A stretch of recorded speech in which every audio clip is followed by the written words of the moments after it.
সবাই বলে আমাকে থুতু ফেলবো তার মুখে, কারণ ওখানে যেভাবে ব্যবহার সে করছে ভক্তদের সাথে, সবার মোটিভেট নিয়ে খেলা করছে, নতুন নতুন আধ্যাত্মিক লাইনের কথা শেখায়, আর কথায় কথায় বলে যে মার কাছে তোমরা কিছু চাইতে আসবে না গো। দেখো, মার কাছে যখন পেট যন্ত্রণা করবে, যখন অতিরিক্ত কষ্ট হবে, তখন মার কাছে আমরা চাই।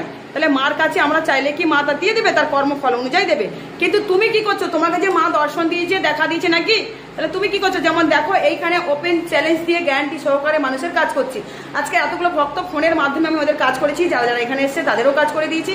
সবারকে তুলে ধরবো যে আমি করতে পারি, কিন্তু মানুষ যারা অনলাইনে কাজ করে তাদের ভাগ্য গণনা করি, সবাইকে তুলে ধরবো। আচ্ছা, রান্না বান্না হচ্ছে, একটু দেখিয়ে নিয়ে আসি, চলো। হ্যাঁ, এই তো কটা, এইগুলো এটা নাও, এটাতে তুমি লুচি সাজিয়ে দাও। হ্যাঁ, তো হ্যাঁ ধুয়ে নেবে, আরো ধুয়ে নেবে। এই যে দেখতে পাচ্ছ, এটা হেলিকপ্টার করে এসছে, ভক্তরা দিয়েছেন। উনি যিনি দিয়েছেন এটা, উনিও গেছিলেন ওই বর্ধমানে, তখন হেজারি রোডে গেছিল। উনি গেছেন 4 বার, ঠিক আছে, 4 বার গেছিলেন। তাহলে বুঝতে পারছো ব্যাঙ্গালোর থেকে কত কষ্ট করে মানুষগুলো যাচ্ছে এই মহিলার কাছে। তাহলে সেখানে কোনো মিরাকেল তো হচ্ছে না, দ্বিতীয় ক্ষতির পর ক্ষতি হচ্ছে। আর এই শ্যামা মায়ের মন্দির, নিশ্চয়ই আরও অনেক মন্দিরে ওরা যাচ্ছে, যারা ওই অমঙ্গলার কাছে যাচ্ছে, যে ভক্তগুলো অনেক জায়গায় যাচ্ছে, ক্ষতি মানুষের করছে কেন? ওই ত্রিশূলে কালা জাদু করেছে, আর 1.5 ফুটিয়া একটা বেদান্তাকে বাচ্চাকে রেখে দিয়েছে ওখানে বন্দি করে, আর ব্ল্যাক ম্যাজিক কালা জাদু করে সবার মোটিভেট নিয়ে শুধু ঘরে ঘরে গিয়ে শুধু চালান মারছে। ওই বাচ্চাটাকে চালান করছে, ঘরে ঘরে সবার কাছে সব কিছু জিনিসপত্র চাইছে, ঠিক আছে। আচ্ছা, এই বাচ্চাটাকে বাবা তুই এখন বলবি, এদিকে আয় তো।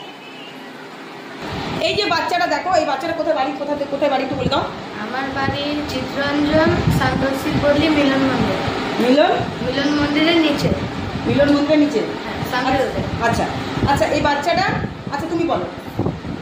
আমরা বর্ধমান গেছিলাম কৃষ্ণবাড়ি ওই মঙ্গলা মায়ের কাছে, কিন্তু যে করে আমাদের কোনো উপকার হয়নি। আমি, মা, বাবা, আমার মাসি, আমার বাড়িতে অনেক লোক গেছেন, কিন্তু আমরা কিছু পাইনি, উল্টো শরীর খারাপ হয়েছে। কিন্তু এ মা আমাদের সাথে ফোনের সাথে অনলাইনে যোগাযোগ করে তাও আমাদের সাহায্য করছে। আর আজকে আমি এসেছি মায়ের কাছে এখানে কৃষ্ণকালী, কৃষ্ণকালী মাকে পুজো দিতে।